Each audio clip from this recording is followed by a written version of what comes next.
Welcome to session 18 of the Competent America video series.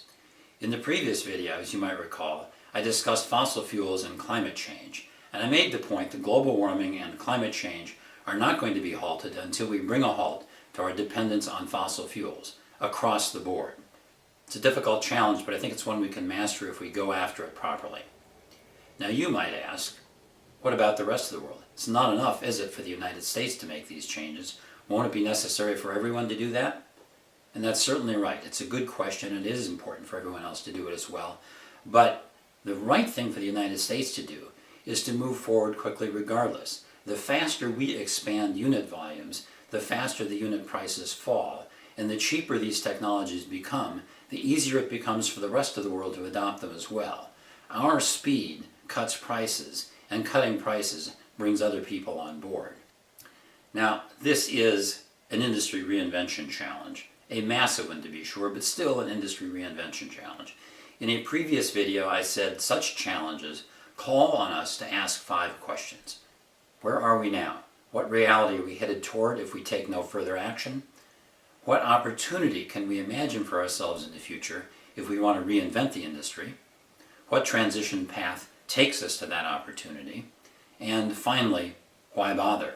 Is the opportunity sufficiently superior that it's the opportunity we should choose and put our energies into? In this video, we'll look primarily at the 3rd and 4th questions. What's the opportunity? What's the transition path? But it will repay us well to take just a moment to review where we are. So let's take a moment to understand where we are now. The kind of chart that we need looks like this. It's a sources and uses map. This reproduces a sources and uses map I have in my online manuscript, Integrity at Scale, Chapter 9. I give you the link at the end of this video. Broadly, here's what this does.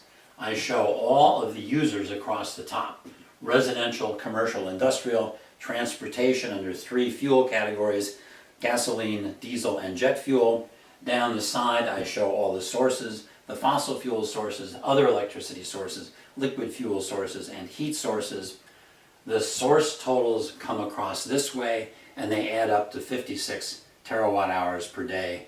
The use totals come down this way, and they add up to 56 terawatt hours per day.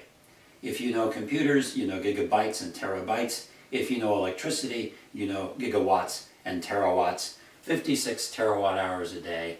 That's the challenge at the moment. Could we, with the right technologies, the right source technologies and the right user technologies, supply all of these energy needs for all of our customers effectively without adding any further carbon dioxide to the atmosphere from fossil fuels?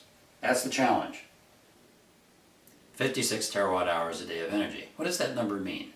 Well, for comparison purposes, let's look at how much energy the United States of America receives from the sun. On an average day, roughly 50,000 terawatt hours of ambient sunshine fall upon the United States. In other words, if we could capture and use only 1,000th of the solar energy we get on a daily basis, we could power our entire economy. In the rest of this video, I'm going to concentrate on 3 main themes that will help us understand the energy future that we're looking for and the transition path that moves us in that direction. First theme, efficiency. Second theme, clean energy use technologies. Third theme, clean energy source technologies. First major theme, invest in efficiency. Efficiency is the smart place to begin as we search for a cleaner energy future, because the more efficient we are, the less we'll have to invest in the infrastructure of tomorrow. But we haven't been good at efficiency in the past because energy has been so cheap. We just haven't thought about it very hard. Time for that to change. Let me begin with a personal story. In our home, we have a heat pump and a blower taking care of our 2nd floor, but the blower sits in an attic that for the longest time was uninsulated. That poor blower sat in a very hot attic during the summer trying to cool the 2nd floor, and in a very cold attic during the winter trying to warm the 2nd floor. Finally, in late 2010, we had foam insulation applied right underneath the roof of the attic so that the blower would now sit in much more comfortable air. The results were very satisfying. Our electricity consumption fell 17% for the following year. Something similar is available to us on a national level. California has already proven it. California went on a tear about energy efficiency back in the 1970s, and as a result, California's electricity usage numbers are far superior to America's numbers as a whole. Our nation, on average, consumes 12,000 kilowatt hours of electricity per person per year. California consumes only 7,000 kilowatt hours per person per year. Why the difference? California created a different reward structure for its public utilities. Almost alone, California said, you will make more profits in this state if you make efficiency gains than if you don't. The math is very good. A dollar invested in efficiency yields $3 in future energy savings.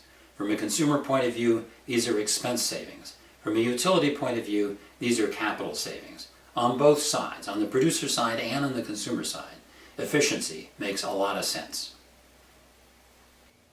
Our second theme, clean user technologies. This breaks into three large categories.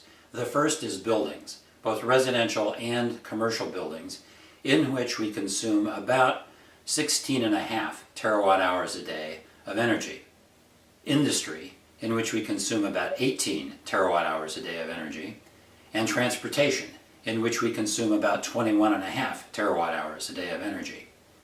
Let's think about buildings. I'll start with my own home. In my basement, I have a natural gas furnace. Now, natural gas is a fossil fuel, so I want to get rid of it. I don't imagine there's going to be a clean energy replacement for natural gas, so the furnace as a whole is going to have to go. And as best I can tell, I'm going to have to replace it with a heat pump. I might also want a geothermal well in my side yard to help out the heat pump, make life a little easier for it. But that's not going to be the only thing I'm going to want to do. I will also want to insulate my house rather thoroughly with foam insulation on all the walls on the first and second floor to cut down heat loss from the rest of the house as sharply as I can. How am I going to pay for all of this? Well, ideally, there would be, and there needs to be, an energy efficiency mortgage. If I take out an energy efficiency mortgage, it pays for the insulation and it pays for the heat pump replacement. I pay off my mortgage via my monthly utility bill. If I move out, that mortgage stays with the house and the payments continue built into the utility bill of whoever follows me in this house. That would be one of the most sensible ways we might come up with to handle this sort of thing. Now, let's imagine doing that in two broad areas of buildings. First of all, the new buildings that America is going to build for itself over the next 4 decades and beyond. Why not require all new buildings to meet world-class efficiency standards? Great insulation in the walls so that the heating and cooling needs fall almost to zero. Europeans have pioneered the way with this in a technology called passive house technology. Will there be a bump in construction costs on a per square foot basis? Yes. From what I understand, that bump works out to about 10 to 15%. Finance that addition to the cost separately from the master mortgage. Use an energy efficiency mortgage and let the tenants of the building, the renters or the owners, pay off that mortgage through their utility bills. If we do this with new buildings as fast as we possibly can, we make a significant dent in the amount of energy those buildings are going to require later on, and we make a significant dent in the amount of money we're going to have to invest in retrofits. So let's do it quickly and let's do it thoroughly. Now, turn to the issue of existing buildings, which have retrofit challenges that are similar to the one that I face in my own home. There again, we can imagine a similar approach. Major improvements in insulation and a switch from anything that relies on natural gas to something that relies on electricity, to a heat pump plus geothermal well approach to heating and cooling, all existing buildings. Let's turn from buildings to vehicles. Will we, in the clean energy vehicles of tomorrow, rely upon corn ethanol? Absolutely not. The numbers simply don't work. For every photon of net corn ethanol that one gets from an acre of land, that same acre receives 3,000 photons of ambient sunshine over the course of a year. It is just blindingly inefficient. We'd be much better off covering that same acre with solar panels. We'd get 300 times as much energy from that acre of land. What is going to work is electricity stored in batteries, but for this to become fully operational, we'll have to change the way we think about batteries. Look up betterplace.com, look up Shai Agassi. They are pioneering the switchable battery pack. The idea is that the filling station network owns your batteries, not you. You pull into a filling station, it removes your depleted batteries, replaces them with fully charged batteries, and you're on your way in about the same amount of time that it now takes to fill your gas tank up. Think about the ATM analogy. Once upon a time, the ATM was truly weird. Now the ATM is the new normal. The same will take place for switchable battery packs. What seems weird today is going to seem obvious at some point in the future. But batteries aren't the whole answer for our vehicles. Let's think about 18-wheelers. Are we going to power 18-wheelers with battery packs? I don't think so. We will need liquid fuel for our big trucks. We're certainly going to need liquid fuel for our airplanes, and as a practical matter, we also need liquid fuel for ocean freighters. One could, in theory, put a nuclear power plant in an ocean freighter. But think about that for just a second. Do you really want nukes falling into the hands of Somali pirates? It just isn't safe to use nukes on ocean freighters. They too are going to need liquid fuel. The third major user category is industry. Its power needs are huge. Substantial amounts of petroleum, substantial natural gas, a fair amount of coal. 18 terawatt hours a day of power consumed by industry just now. There are ways to create concentrated heat without using fossil fuel energies. We're going to have to sort through the different options and figure out which ones work best for each application within industry. Folks in industry will also want to explore new materials. It might not always be necessary to use process heat if the materials that we are working with change as a result of our nanotech revolutions and our biotech revolutions. Now, think back to the sources and uses map I showed earlier. I've just been discussing users. Let's turn to sources. And there are three main categories in which we will need excellent solutions: electricity, liquid fuel, and heat. We're well on our way to clean energy electricity. We have a lot of candidate technologies. As time goes on, we will discover which of those are most affordable in different applications. A number of them are likely to be rolled out, and they will all get better. It is in the other two areas that we have a lot of work still to do. On liquid fuels, there are three main candidates just now: biodiesel, ethanol, and hydrogen. Biodiesel fuels are oil-based, ethanol fuels are sugar-based. The hope around biodiesel is that we will be able to derive biodiesel fuels from algae that we have grown in greenhouses. That requires extreme consistency under growing conditions so that you get exactly the same algae every single time in massive volumes. If, in our biotech laboratories, we find the right way to grow algae and derive biodiesel fuel from that algae, then we have a technology that can be deployed almost everywhere. Wherever we have the right combination of sunshine and water, we'll be growing algae and deriving biodiesel fuels from it. And finally, there's the issue of process heat. We know that with mirrors pointed at the sun, one can concentrate the sun's rays on a single spot and generate an enormous amount of heat. Will that same approach, concentrated solar, be something we can use for process heat in manufacturing?